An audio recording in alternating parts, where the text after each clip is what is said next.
What up les fous, c'est votre boy Max Carabine. On est back avec une série d'entrevues pour l'organisation Fighter, évidemment, qui fait un gros gala le 28 juin, donc vendredi, qui s'en vient à Québec, évidemment, au Nordic Fight Club. Fait que grosse soirée de combat en perspective. Évidemment, je fais quelques entrevues pour mettre la table. Puis j'ai la chance de chit-chat avec le boy Charles-Antoine Lavoie, a.k.a. La Lance, a.k.a. The Spear. What's up, Charles? Ça va, man? Yes, salut Max, ça va toi? Top shape, my G, man. Comment te portes-tu, man, à 10 jours à peu près de ton prochain fight, là? Ah ben ça va bien, ça va très bien. Là. J'ai hâte d'être rendu là, de pouvoir performer enfin. Là. OK, cool. T'as-tu fini l'école, là? Ouais, moi j'ai fini en avril, là, fait que ça fait un bout OK. c'est passé. OK, cool. Puis tu recommences en septembre ou c'est done, là? Non, je recommence en ouais, fin août, début septembre. Là. Dans le fond, il me reste un an, moi, dans mon bac. Ouais. All right, man. Ben, félicitations, man. Puis tu vas pouvoir profiter de ton été à fond. Ouais. Tu te bats, donc, comme je le dis, le 28 juin. T'as pas d'école pendant 2 mois et demi. Hmm. T'as-tu comme l'intention d'enchaîner les fights ou tu vas prendre ça mollo cet été? Non, pas nécessairement. Ben, je compte m'entraîner quand même encore beaucoup là, cet été. Par contre, là, ben, dans mes plans, en fait, ça serait pour les prochains temps, mon dernier combat là, en K1. J'aurais les plans là, d'en aller vers le MMA comme beaucoup font. Là. Donc, puis il va se passer quand même, en tout cas, je ne peux pas, je vais pas Ouais. tout te raconter dans l'interview, mais bon, il va se passer quelques petites choses. Là. Je finis mon bac, je risque d'emménager ma première maison jumelée. Donc, je vais avoir d'autres choses à faire dans ma vie, peut-être pour la prochaine année. Fait que je veux encore m'entraîner beaucoup, focuser sur le combat, la lutte, combat au sol, ces choses-là, apprendre cette partie-là, là, Ben oui. les arts martiaux, mais je prendrais peut-être une année off de combat OK. pour me concentrer là-dessus. Ce serait ça le plan à date, là, à moins que OK. je me fasse surprendre par un off. Là, Mhm. On le rappelle, toi, tu as juste 20 ans, right? J'ai 22, ouais. 22, OK, OK. OK, cool, 22. Puis ta fête, c'est? Ma fête, c'est en octobre. Fait que tu vas avoir 23 à cet Ah, octobre-ci. 23 en octobre, OK, cool.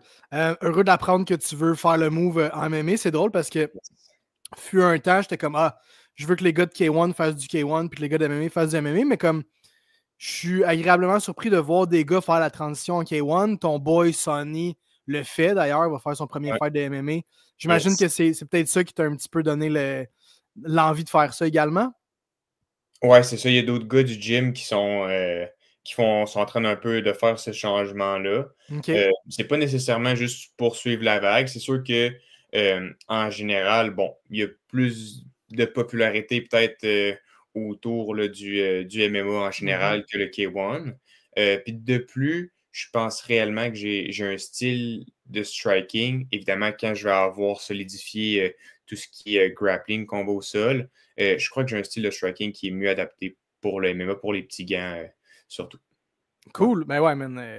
Excellent striker. Là, puis tu viens d'un background de karaté aussi, si je me trompe pas. Là. C'est ça, exact. Représenter le Canada dans des jeux à l'international et tout. Fait que c'était juste comme ça allait de soi que ton premier sport de combat allait être le kickboxing là, par la suite. Mais très heureux d'apprendre que tu veux faire le switch Ouais. en MMA. Puis c'est une toute autre game, là, évidemment. Là, tu l'as mentionné, là, la lutte va être en jeu. Puis le jiu-jitsu, mais tu veux quand même garder ton style de striker. Puis peut-être bâtir plus un style justement de défensif de lutte, de jiu-jitsu, mais toi, tu veux garder ça sur les pieds, que ce soit du kick ou du MMA. Là. C'est ça. Ben, du moins en commençant, c'est sûr que je n'aurai pas le choix de faire ça. Tu sais, les gens qui vont avoir mon niveau en MMA vont définitivement voir peut-être une opportunité pour Ouais. le. C'est sûr que c'est ça que je vais devoir contrer. Là. Éventuellement, je verrai ce que j'aime travailler. Mais c'est sûr qu'au début, ça va être debout que je vais vouloir garder ça. Pour l'instant, tu te bats encore chez les 185, si je ne me trompe pas? Ouais, c'est ça. Ben là, en fait, la dernière fois qu'on s'était parlé pour Omar, c'était 195. OK. Puis là, dans le fond, il y a une autre ceinture vacante là, pour les 185. Puis là, OK. je descends une petite affaire plus bas là, pour ça. OK. Cool. Justement, je voulais commencer en faisant ça, j'ai oublié. Félicitations, man, pour ta victoire face à Omar. Je pense Yeah. pas qu'on ait eu. J'étais là, j'ai collé le fight, on a eu l'entrevue dans la cage puis tout, mais je pense pas avoir eu la chance de te dire félicitations, man. Puis c'était Merci. un des très bons combats que j'ai vus de mes yeux, man. Fait que grosse win. Après ça c'était en décembre 2024. Après ça, en février, tu es allé chercher une autre win contre un autre tough guy, Mehdi Lassigna, à FTC 7 à Québec, cette fois-là aussi, right? Ouais, c'était à Québec, ouais.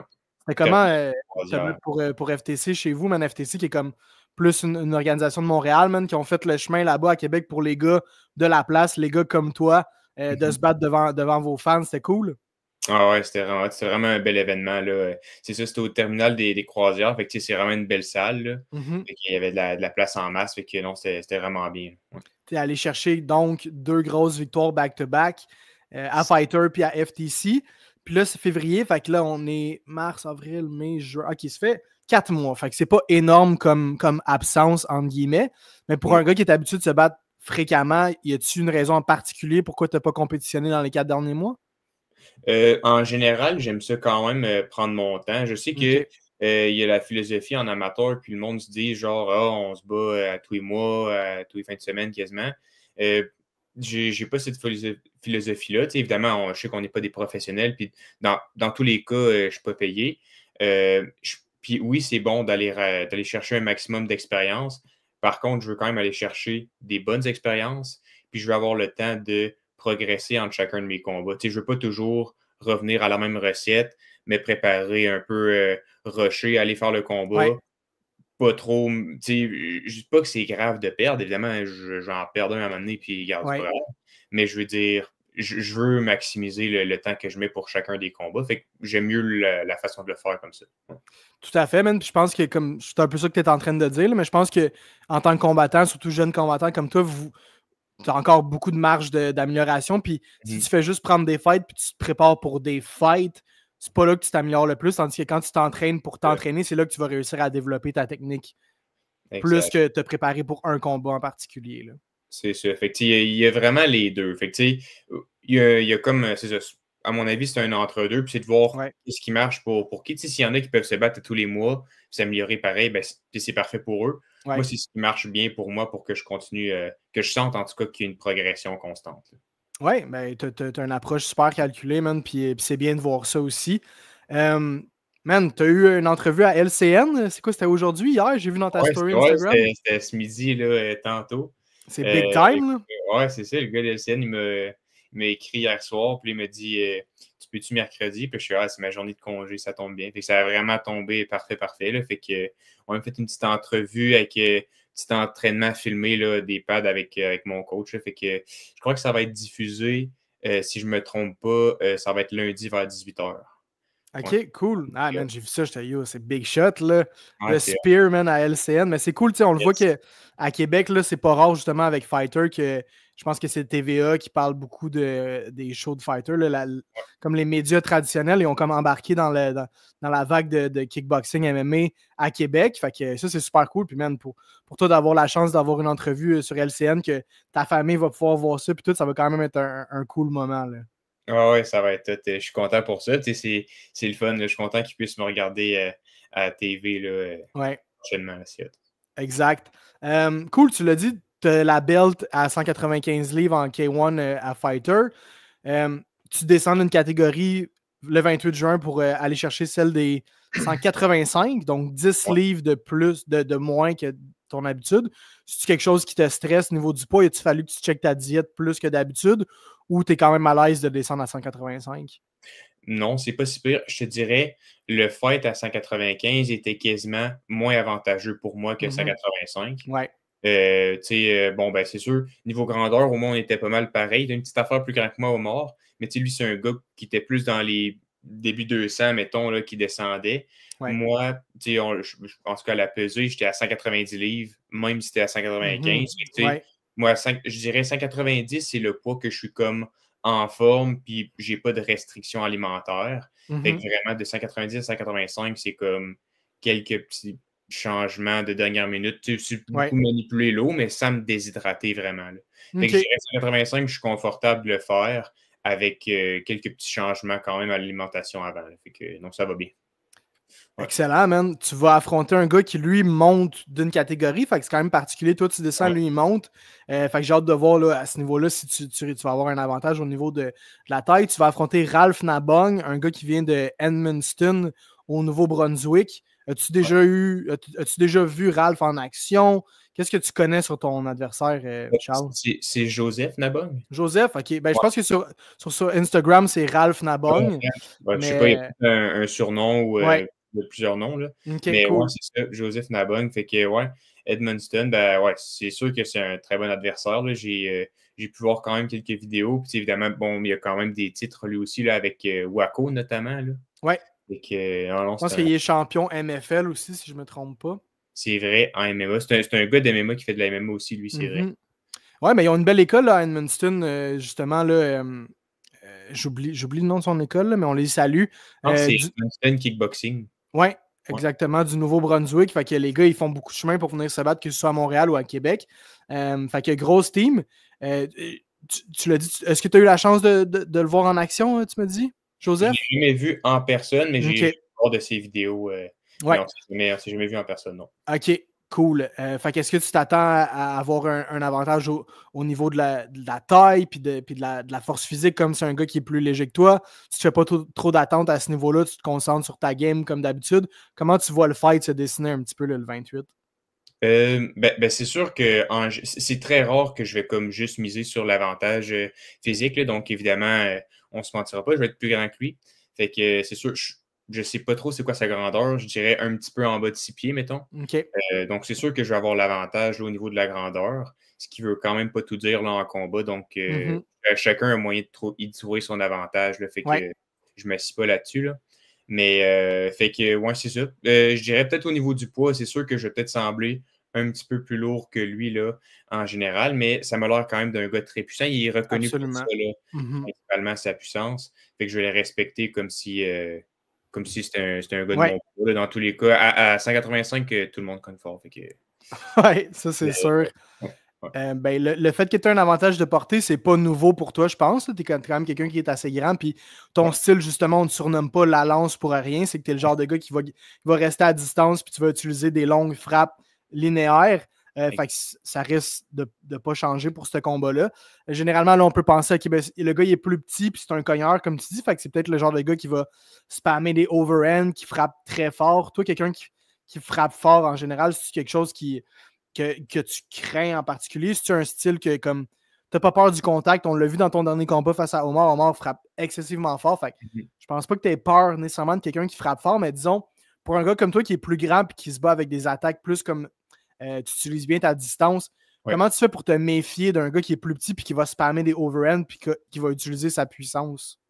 En fait, c'est de contrôler cette distance-là. Puis, par contrôler la distance, ça ne veut pas juste dire de toujours le maintenir à distance. Ouais. Évidemment, plus on va être loin, plus je vais pouvoir utiliser un portable à mon avantage, mais c'est de contrôler quand cette distance-là est brisée, quand elle ne l'est pas. Fait qu'en vrai, c'est ce combat-là qui va être éternel entre le plus grand et le plus petit, là. Donc, c'est ça que je vais devoir contrôler à la perfection.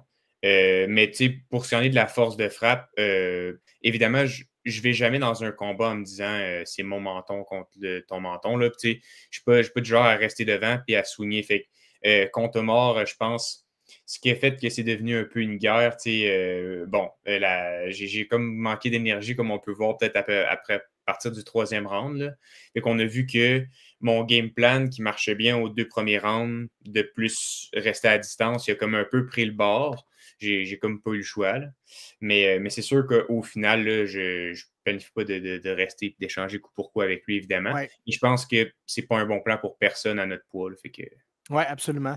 J'imagine, tu m'en parles, puis j'imagine que tu n'as pas détesté ça non plus, aller à la guerre contre Omar. Je pense que tu as peut-être été en mesure justement de découvrir, d'en découvrir plus sur toi, puis du fait que tu es capable de manger les coups, puis ça ne va pas t'arrêter, puis tu vas être capable de faire face à l'adversité, puis de rentrer dans une guerre, comme tu dis, tu ne veux pas le faire nécessairement tout le temps, mais de savoir que tu es capable, c'est sûr que pour toi, pour la confiance, c'est que du bon, là. Oh, ouais, vraiment, beaucoup de confiance avec ce combat-là. Puis comme je te dis, ça a été là, un combat super serré. Puis c'est là aussi qu'on voit que en amateur, c'est ça, gagnant ou perdant, c'est l'expérience qui Ouais. compte. Puis même si ça avait été lui, là, ça aurait pu être des juges différents, il aurait donné la victoire. Bon, je pense quand même qu'au niveau des rounds, c'est moi qui ai gagné, mais ça reste un combat super serré. Exemple qui aurait gagné tout se peut là, dans les sports de combat, on le voit bien. Là. Ouais. Ben, je retire la même expérience de ça. Là. Puis, je vois que moi, j'ai pu combattre l'adversité. Fait que non, beaucoup de confiance de ce combat-là, c'est sûr. C'était la première fois aussi que j'avais un combat serré de même, là, où comme les deux ont mangé des gros shots, puis Ouais. on avance. C'était spectaculaire, vous avez fait plaisir à la foule. Tu es le champion des 195, tu vas potentiellement devenir double champion chez Fighter dans ce qui sera peut-être ton dernier combat en kickboxing. Fait que profites-en toi aussi, man, amuse-toi. Je te souhaite bon succès, man. Ça va être un excellent combat. Puis au plaisir de te jaser dans le futur, mon Charles, man. Toujours le fun de discuter avec toi. Puis bon fight, man. Have fun, le gros. Merci beaucoup, là. Ça fait plaisir. Fait que merci d'avoir pour l'entrevue. Merci à tout le monde. Puis ceux qui viennent m'encourager, soyez prêts à crier fort. Là. Moi, je vais performer pour vous autres. All right, ciao, le gros, man. Yes, salut, bonne soirée. Toi aussi. Et voilà, c'était Charles-Antoine Lavoie, le champion des 195 livres de l'organisation Fighter, qui va tenter de devenir double champion, en fait, ce samedi, le 28 juin, en essayant d'aller chercher la ceinture des 185 livres face à Joseph Ralph Nabong. À suivre, j'aurai peut-être la chance de discuter avec Joseph Ralph très prochainement, mais toujours le fun de jaser avec Charles-Antoine. Puis ça risque d'être un bon combat, probablement son dernier combat en kickboxing si tout va bien. Fait que on lui souhaite le meilleur des succès. On se voit à la prochaine entrevue, les chums.